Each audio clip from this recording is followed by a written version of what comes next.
Hello, good morning. I'm Praveen Kumar, a BS, faculty member in the Government Engineering College, Ramnagar. And today I will take up session 5 of the module 4 in the subjects Elements of Mechanical Engineering, that is 18 ME 24 for the second semester. And the content of the module 4 is all this, and we have covered some of the topics, and today we will move on to the gear drives. Gear drive. A machine component consists of toothed wheel attached to a rotating shaft. Gear operates in a pair to transmit and to modify rotary motion and the torque without slip. The teeth of one gear engages the teeth of other mating gear. So, in the electrical engineering, we have a transformer to increase the voltage and to decrease the current. Similar in the mechanical engineering, we have got gear or gearbox. Here, depending upon our requirement, the speed can be increased at the cost of the torque, and torque can be increased at the cost of speed. And hence, the gear drive or gearbox is very, very important in the mechanical engineering. So, advantage of this gear drive is that it is a positive drive, no slip. It transmits exact velocity ratio between the between one shaft to the another shaft. It can transmit very large power. High transmission efficiency is possible. Requires less space and reasonable. So transmit very large power because as there is no question of a slip as in the case of belt drive. So in the case of belt drive, as we increase the power from one pulley to the other pulley, the percentage of slip goes on decreases, and this puts a limit on the belt drive. But as in the case of gear drives, there is no such limit, and because of the absence of the slip, the transmission efficiency is high, and naturally the gear requires less space and it is more reasonable. So we will classify gears based on the type of shaft for which it is used. The shafts can be a parallel shaft, intersecting shaft, non-parallel and non-intersecting shafts. For parallel shaft, we have got the spur gears, helical gears, rack and pinion. For intersecting shafts, we have got bevel gears, and once again in the bevel gear, we have got a straight and a spiral bevel gears. In the non-parallel and non-intersecting shaft, we have got spiral gears and worm wheel. So coming to the gear drives in general, a gear is a toothed wheel that engages the another toothed wheel. Gears are generally used for one of the following different reasons: to increase or decrease the speed of rotation, to change the amount of force or torque, to move rotational motion to a different axis. Axis can be parallel, right angle, linear, whatever it is, and to reverse the direction of rotation. Spur gears. For spur gears for spur drives are most widely used in mechanical system designs.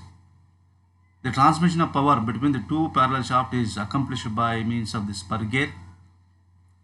In this case, straight teeth parallel to the axis of the shaft are formed as shown in the figure. These are used to transmit power between the parallel and coplanar shafts. Look at here. This is the round one is the shaft on which we have mounted the gear wheels, and the position of these two shafts are parallel. I think it is more clear in this 3D diagram. This shaft is parallel to this.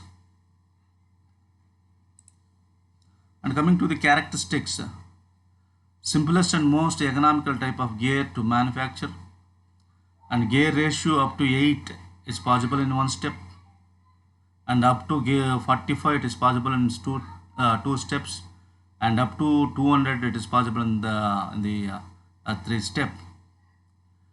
So coming to the limitations, not suitable when the direction changes between the two shafts is required, as we know that it's suitable for the parallel shaft. produces noise because the contact occurs over a full face width of the meeting teeth instantaneously. So here let us say that if the gear blank diameter is width is 25 mm, the length of the teeth is also 25 mm. All this 25 mm makes a sudden or immediate contact with the other meeting gear, and because of this the contact is not smooth, and it also gives some sort of noise. And to eliminate some of the disadvantages associated with the spur gears, people have think of this helical gear. In helical gears, the teeth are cut at an angle called as helix angle with respect to the axis of the shaft.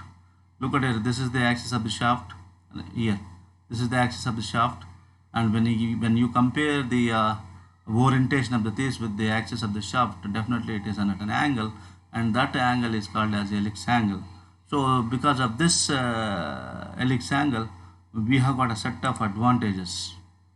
So the tooth strength is greater because the teeth are longer than the teeth of the spur gear of equivalent pitch diameter. Since because of the inclination, what happens? The length of the tooth increases. As the length of the tooth increases, what happens? The strength is also increases. So because of this, it is possible to transfer the more power in the smoother manner. In the case of helical gears compared to the spur gears, it is possible. So these are the characteristics. And coming to the bevel gears, power transmission by the bevel gear drive is widely used in engineering specific applications. It is well known that when two shafts are parallel and coplanar, a spur gear drive is quite useful for the power transmission. But when the two shaft axes intersect each other, bevel gears are used. A bevel gear drive is assembly of two bevel gears wheels. In this case, gears are always made in pairs. They are not interchangeable. That is, if one wheel tooth is damaged, other wheel has to be replaced. So whereas in the case of spur gear, if the gear is damaged, only that particular wheel will be replaced. But whereas in the bevel gear, it is always in combination. It is we can call it as bevel gears. So if there is a damage for one gear, we have to replace both the gears. Coming to the characteristics, designed for efficient transmission of the power and motion between the intersecting shafts. And these are the examples where the bevel gears can be used. And coming to the worm gears and worm wheel. Worm gears are used to transmit power between two shafts that are right angles to each other and are non-intersecting. Worm gears are special gears that resembles a screw and can be used to drive the spur gears or helical gear. So look at here. This is a spur gear or helical gear, and this is the worm gear. It is in the form of a screw. So this will drive the gear. Worm gear is essentially a special form of helical gearing in which teeth have line contact, and the axis of the driving and driven shafts are usually at right angles and do not intersect. Coming to the characteristics, meshes are self-locking. Worm gears have an intersecting feature that no other gear set has. The worm can easily turn the gears, but gear cannot turn the worm. Worm gear is always used as an input gear. This point to be noted. Worm power to the assembly is only from worm gears.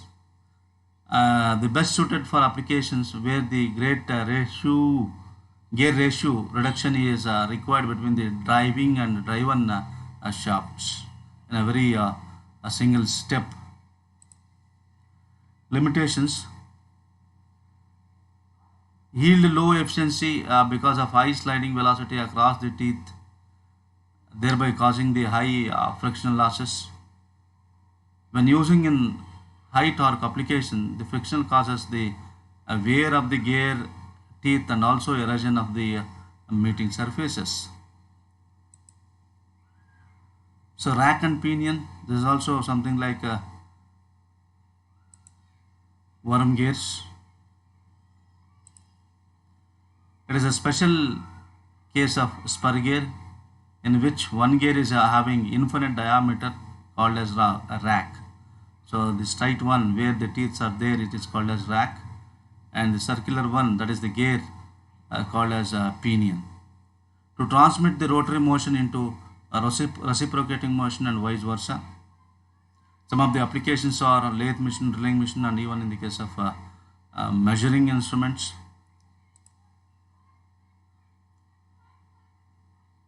Worm and worm wheel, to transmit power from one shaft to the other shaft, which are non-intersecting, and their axes are normally at right angles to each other. Applications of this is once again in the lathe machines to reduce speed at a greater ratios.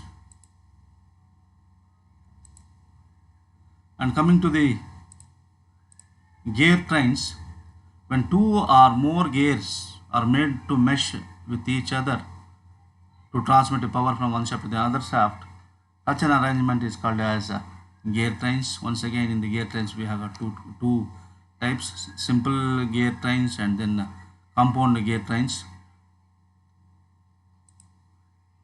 Look at here in the simple gear train. Here we have got 4 gears and 4 shafts, and on each shaft we have got a single gear. So that arrangement is called as a simple gear train.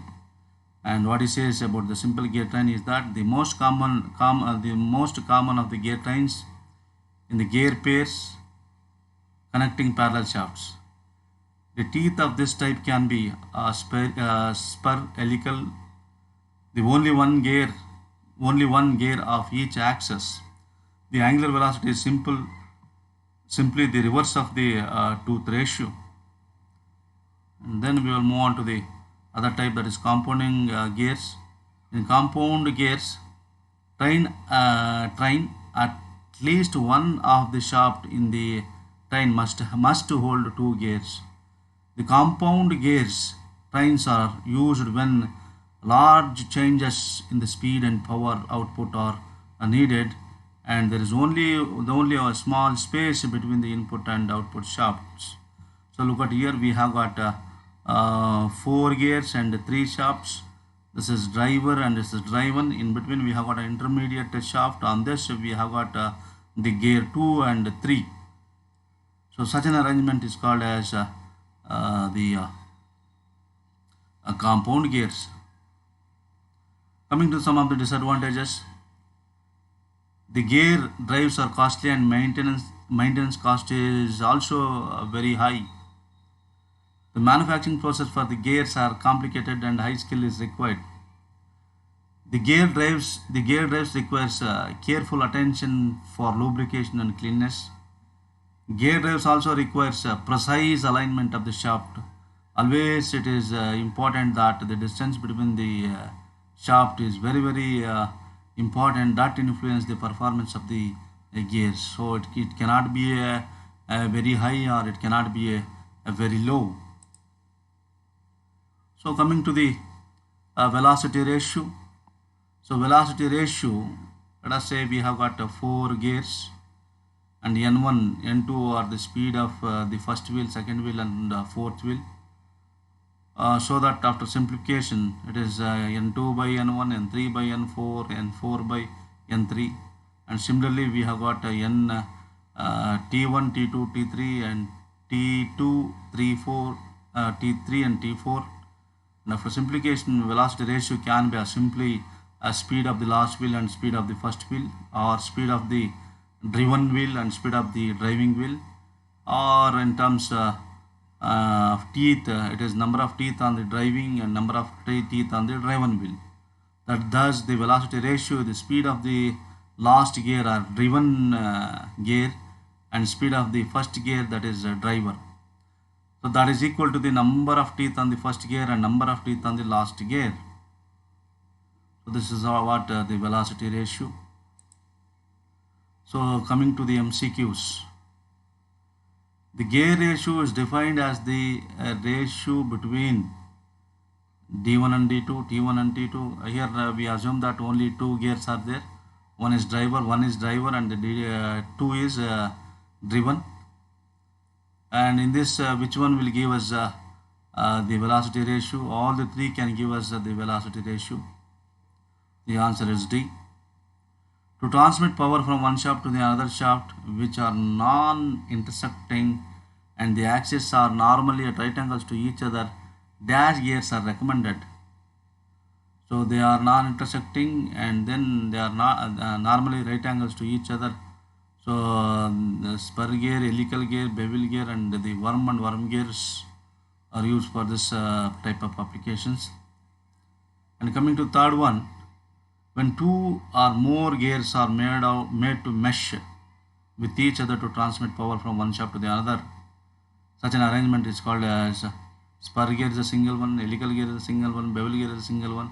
So since we have, he says that more number of gears, when I said more number of gears, so the gear train comes into picture. In helical gears, the teeth are at an angle called as dash angle, thread angle, acute angle, helix angle, and any angle. So this is called as helix angle, the angle of the teeth measured with respect to the axis of the shaft or axis of the gear blank. So and the other one is the peripheral velocity of two meeting gears should be dash or dash. Should equal, not equal, driving gear is more and driven gear is more. So the meeting of two gears are possible when the peripheral velocity should be equal and should be equal, and hence the answer for the question number 5 is A. So with this we have completed session 5 of the module 4. Thank you very much.